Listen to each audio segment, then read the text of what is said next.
Quiero hablarle por algo, hermanos, que es una interrogante que va directamente para cada uno de nosotros, para que evaluemos cómo estamos, para que veamos si la gran comisión que el Señor nos ordena, ese mandato que Él nos da a nosotros, ¿qué estamos haciendo con eso? Que veamos que el Señor ha dado talentos a cada uno de nosotros. ¿Los estamos usando bien? ¿Habrá que los está guardando alguien? ¿Habrá que alguien los pone a trabajar a medio vapor? ¿O habrá otro que sí los está multiplicando? El Señor, hermanos, ha dotado a su preciosa iglesia, al cuerpo de Cristo, con dones espirituales. Y si usted tiene uno de esos dones, hermano, es muy bueno que lo ponga a trabajar para la obra del Señor. Si usted todavía no es lleno del poder del Espíritu Santo, es muy, pero muy importante que usted le diga al Señor que los llene con el poder del Espíritu Santo. Es una promesa de Él, el Señor lo hará en todo momento. Todo esto, hermanos, que le he mencionado es para hacerle esa interrogante directamente a usted,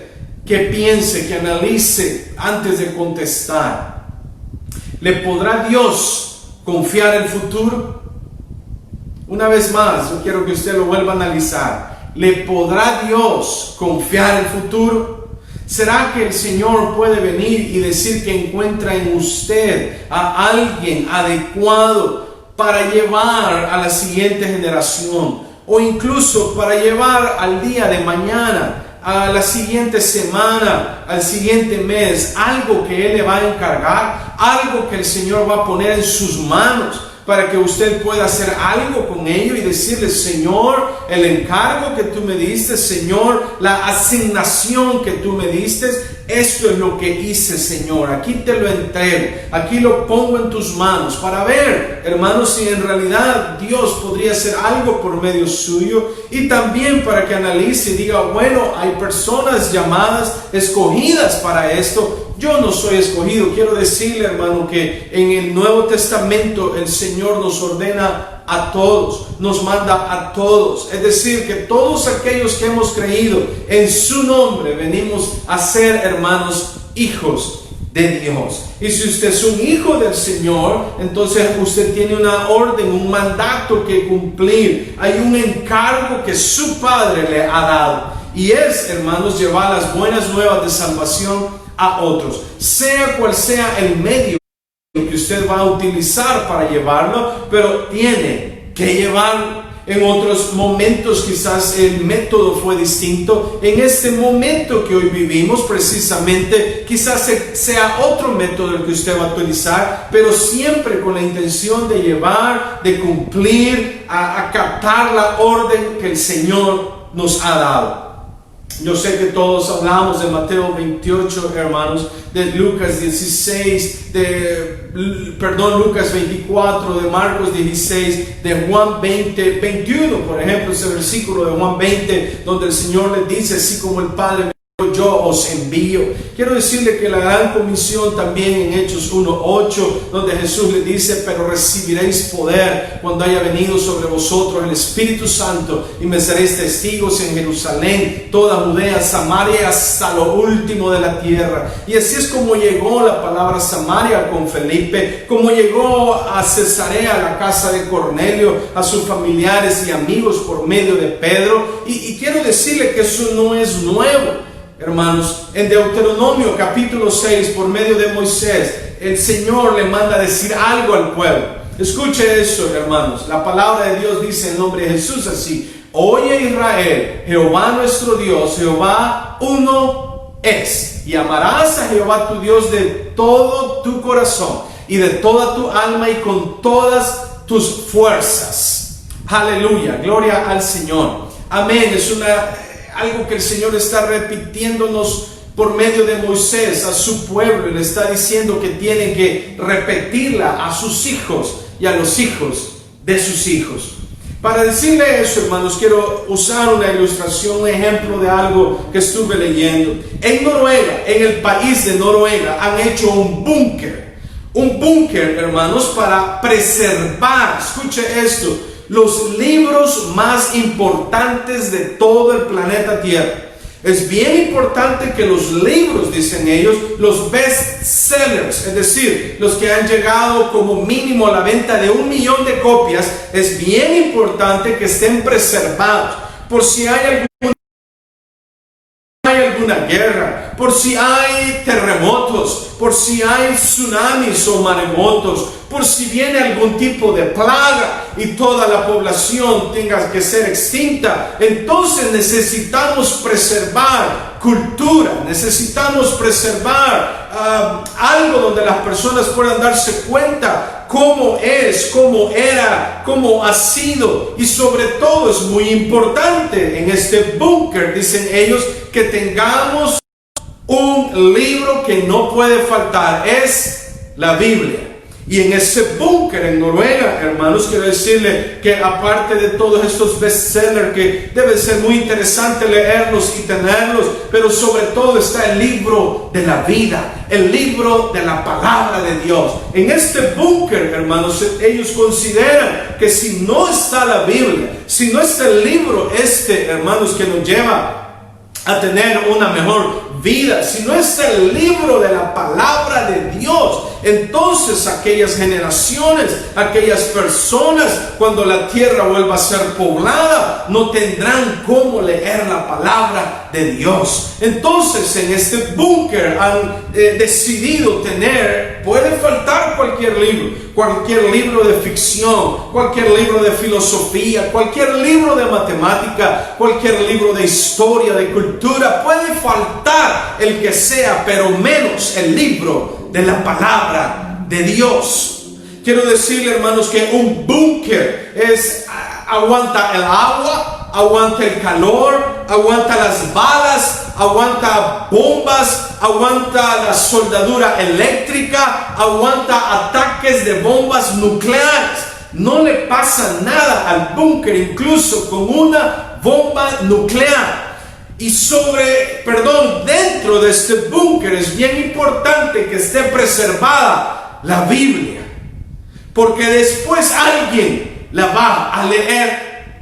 Ahí va a haber una copia de la palabra de Dios.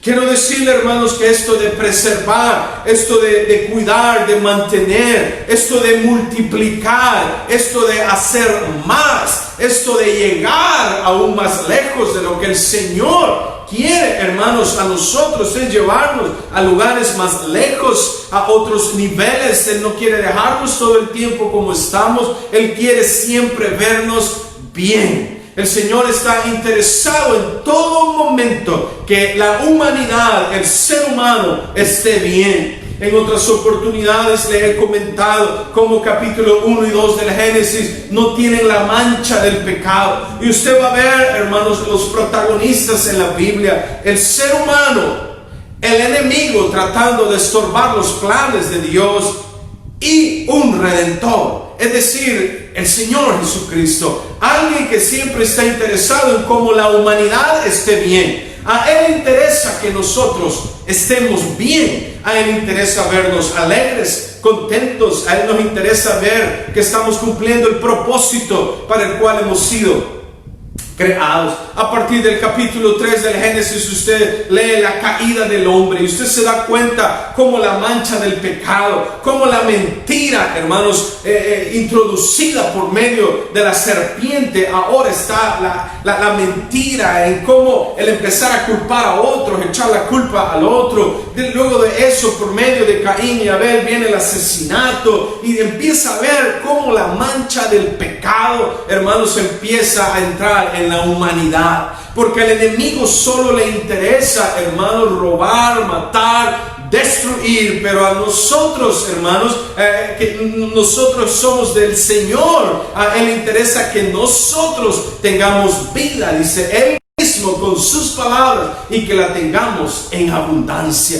El Señor le da un encargo a Adán y Eva. Cuando usted lee Génesis capítulo 1, versículo 28, hermanos, Él le da un encargo. Él pone algo en las manos de ellos. Él les dice: confío en ti. a ti te entrego la tierra, a ti te entrego, te pongo acá donde estás, todo muy bonito, vea qué jardín más hermoso, vea los árboles, vea todos los animales, vea las aguas, vea las lumbreras, vea los animales abajo del agua, vea toda la vegetación, vea en la noche la luz de la luna, vea en el día la luz del sol, todo eso te lo entrego, es tuyo, te pertenece. Y en Génesis 1, versículo 28, el Señor le dice: fructificad y multiplicaos.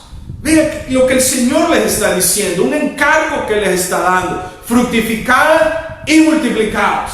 Ya hablamos del pecado que entra, la mancha del pecado, la caída del hombre y las consecuencias que esto trae. Y ahora, hermanos, llegamos con Noé. Y usted sabe que el Señor, para hacer todo nuevo, para limpiar todo el pecado que había, para decir esto no me parece, y usted sabe, Él es el alfarero, Él puede deshacer todo, Él puede volverlo a hacer, Él es el todopoderoso, para Él nada es imposible. Encontró a un varón justo, a Noé, preservó la humanidad por medio de Noé, alguien que caminó con Dios, él, su esposa, los 3 hijos y las 3 esposas de los hijos. Son 8 personas las cuales son salvas por medio de este bautismo que el Señor hace de limpiar todo por medio del agua. Manda el diluvio universal, pasan días adentro del arca, hermanos, y pasan otros días, hermanos, en 150 días en los cuales no pueden salir del arca aunque las aguas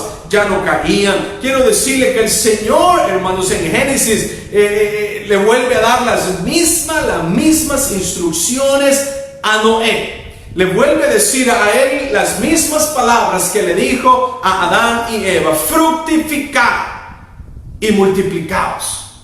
Preservar, hermanos, al ser humano y la especie en el arca. Capítulo 9, versículo 1 le repite lo mismo que le ha dicho a Adán en Génesis 1, 28. Fructificad y multiplicaos.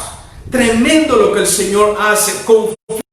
Algo a alguien. ¿Será que Dios le puede confiar a usted el futuro? El Señor puede venir y decirle: oye, tú te llamas así. El Señor lo llama por nombre. El Señor, hermano, le dice: a ti te confío. Te confío este pueblo, a ti te confío estas personas que han creído en mi nombre. Oh pastor, a ti específicamente te digo, te pongo esto, te lo doy. Tú no has trabajado por ello, tú no has hecho nada por ello, pero aquí ya trabajaron en diferentes años, aquí está, te lo confío. Lo mismo el Señor hace con los padres, con papá, con mamá, y nos confía el futuro, dándonos a un hijo, dándonos un niño, hermanos, una niña, en el cual el futuro va a seguir, y usted tiene un encargo de enseñarle a este niño la palabra de Dios. También cuando usted se da cuenta y dice: oh, yo qué puedo hacer, el Señor le dice: te confío esto, hazlo, es para la gloria del Señor. Y usted se empieza a trabajar, empieza a hacerlo, empieza a dar pasos de fe que lo está llevando a donde Él lo quiere llevar. Es el caso de lo que le sucede al padre Abraham. Si usted se da cuenta, el padre Abraham, hermanos, él empieza a caminar, hace caso y deja Ur de los caldeos, una tierra de idolatría. Usted se da cuenta cómo sale con el padre de él, sale con el sobrino, sale con el hermano, y empiezan a caminar, pero el padre le pide que se detenga. Usted se va a dar cuenta como el Señor le dice: deja tu parentela, y no específicamente porque no le hable más a su padre o ya lo deje, sino que está hablando de sus costumbres, está hablando de todo lo que hacía. A partir de hoy, le dice el Señor, tú camina donde yo te voy a llevar. Y el Señor lo empieza a llevar, y Abraham empieza a caminar, él empieza a dar pasos de fe, no sabe dónde va, pero Abraham dice: Dios Dios me ha dicho, Dios me ha hablado y yo voy a caminar donde el Señor me lleve. Génesis capítulo 12, los primeros 3 versículos, usted puede ver cómo el Señor le confía a Abraham, hermanos.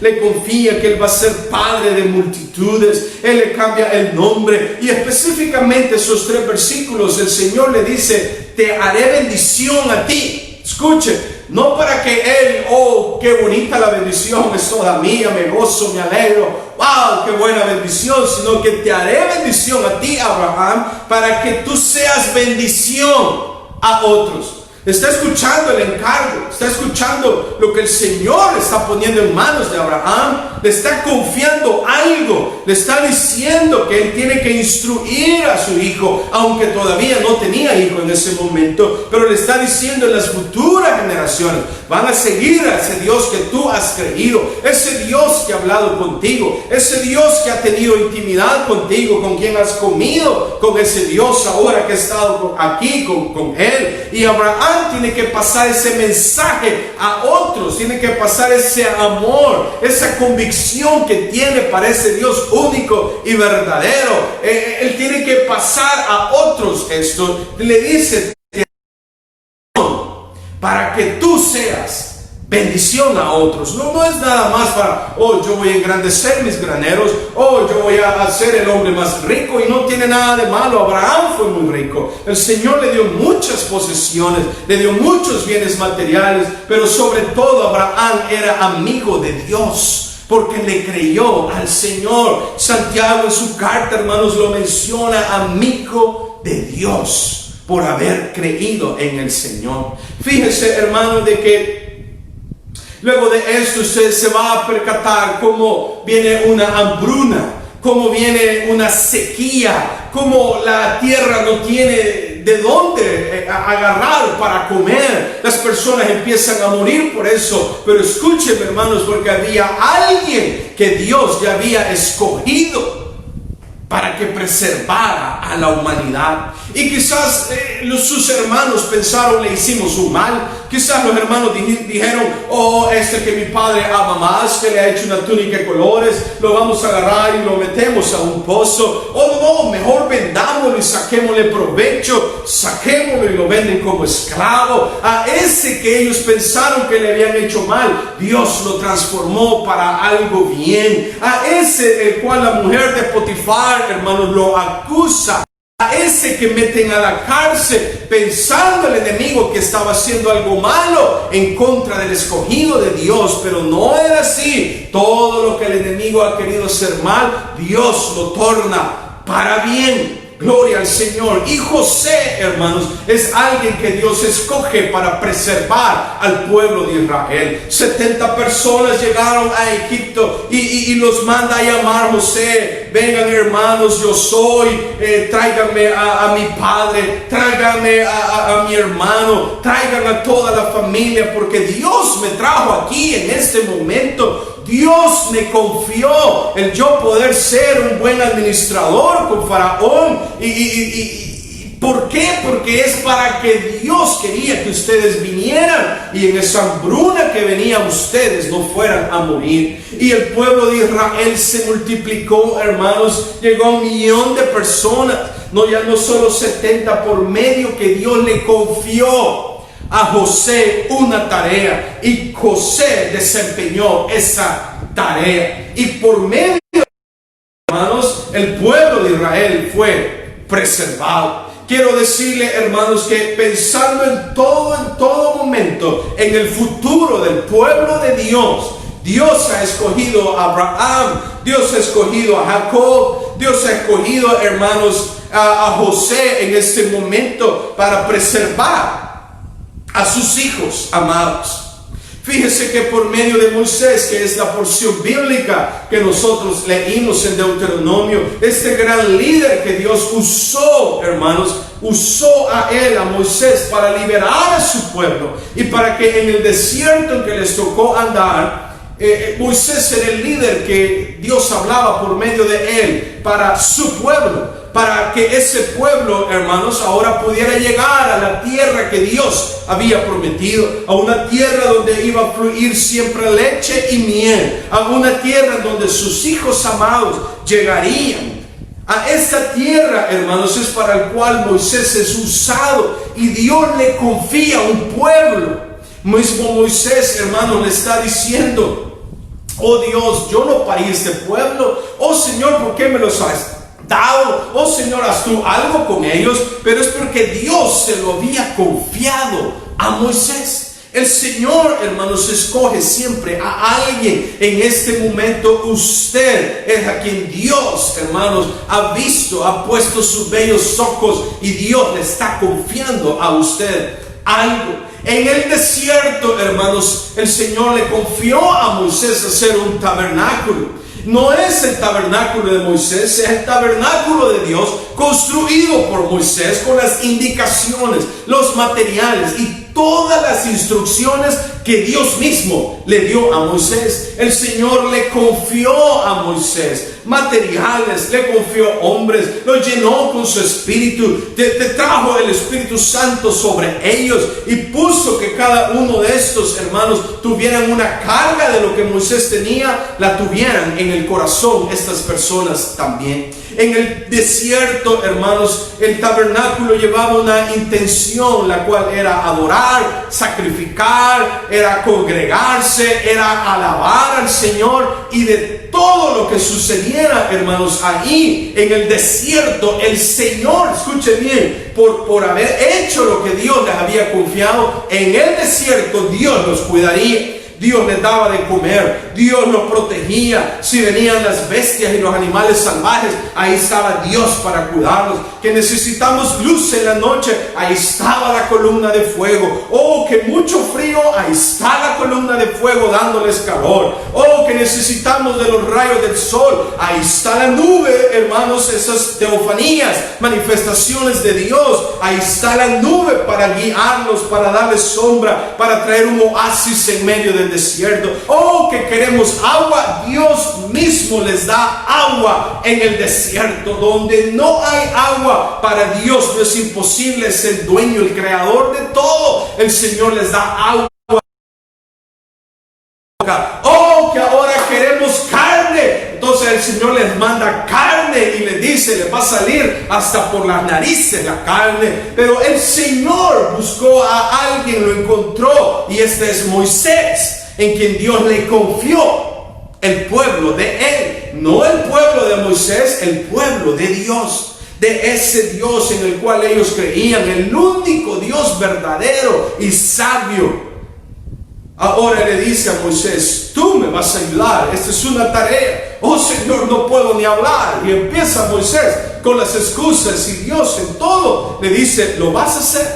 Moisés es escogido por Dios para rescatar, salvar, liberar a su pueblo y luego cuidarlo en medio del desierto.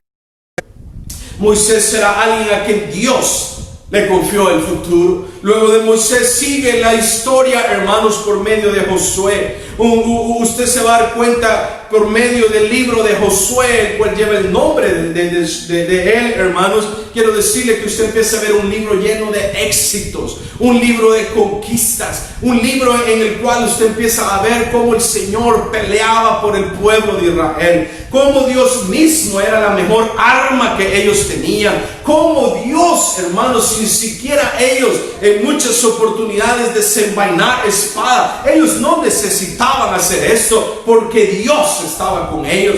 Dios los cuidaba, Dios peleaba por ellos, Dios los protegía y Dios les proveía comida en todo momento. Josué ahora pasa a ser aquel encargado del pueblo de Dios. Y usted se da cuenta cómo las conquistas vienen, cómo vienen ellos y a todos los enemigos, los que estaban en contra del pueblo de Dios, vienen ellos a derrotarlos, vienen ellos a salir triunfantes ante ellos. El libro de los jueces, por su parte, ya no es un libro de victorias. El libro de los jueces narra como un ciclo, hermanos, vicioso en ellos, en la lo que les daba la gana, en que se olvidaron del Dios Todopoderoso. Mismo Josué, hermanos, ya terminando lo que Dios le había confiado, Josué 24:15, yo sé que usted lo conoce, pero yo no sé a quién ustedes van a seguir, si quieren seguir a los dioses de sus padres, si quieren seguir al Dios verdadero, pero mi casa y yo, les dice Josué, serviremos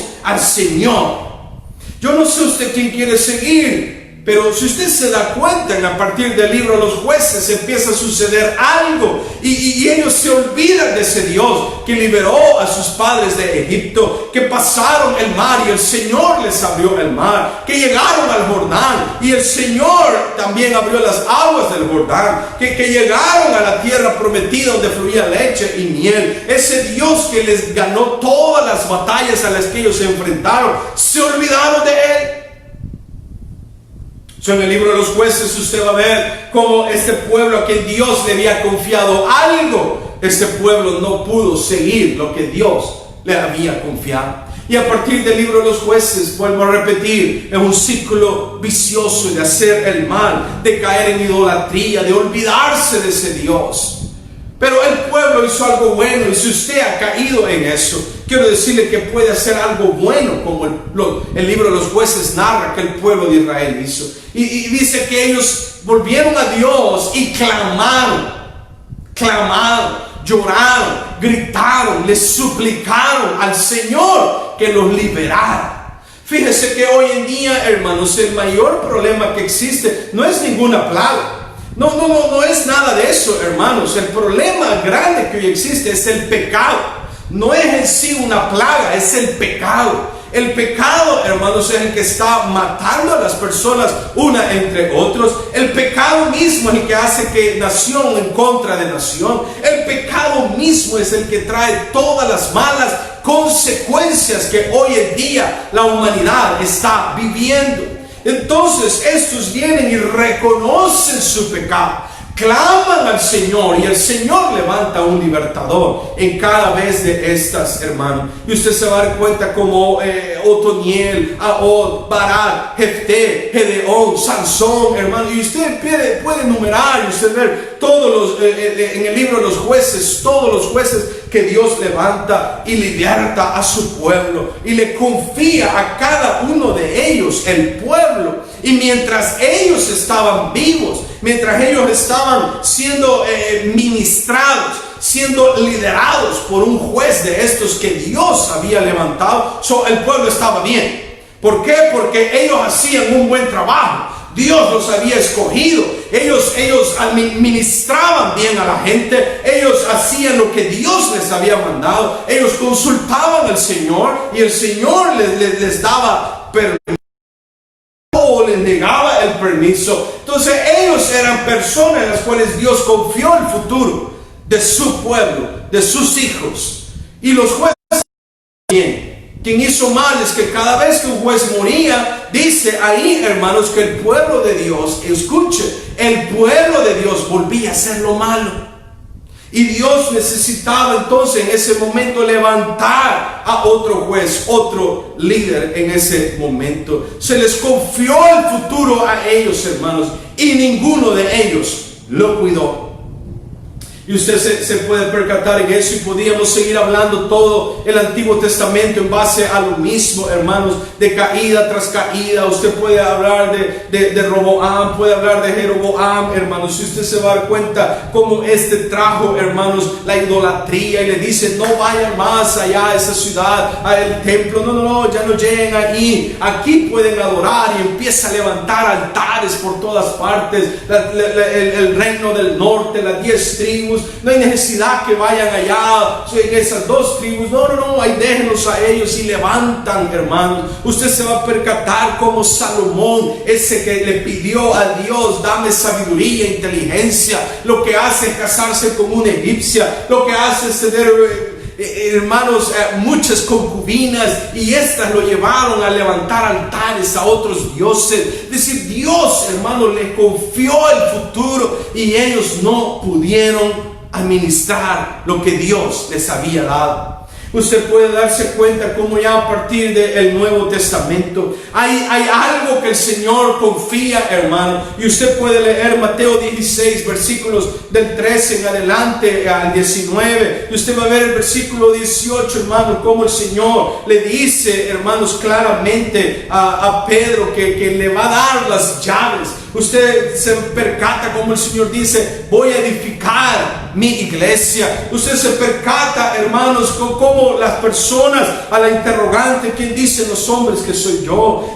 Unos Elías, otro el otro, hasta Juan el Bautista. No les interesaba saber quién era Jesús. Entonces el Señor claramente le dice: y ustedes, discípulos, que andan conmigo, que comen conmigo, que oramos acá, que les estoy instruyendo, ¿quién dicen ustedes que soy yo? Y Pedro, lógicamente, hermanos, por su carácter, Pedro sale, se levanta y Pedro le dice: tú eres el Cristo, el Hijo del Dios viviente. No, Pedro, no te lo revelo, sino mi Padre que está en el cielo. Hermano, el Señor le confía las llaves del reino.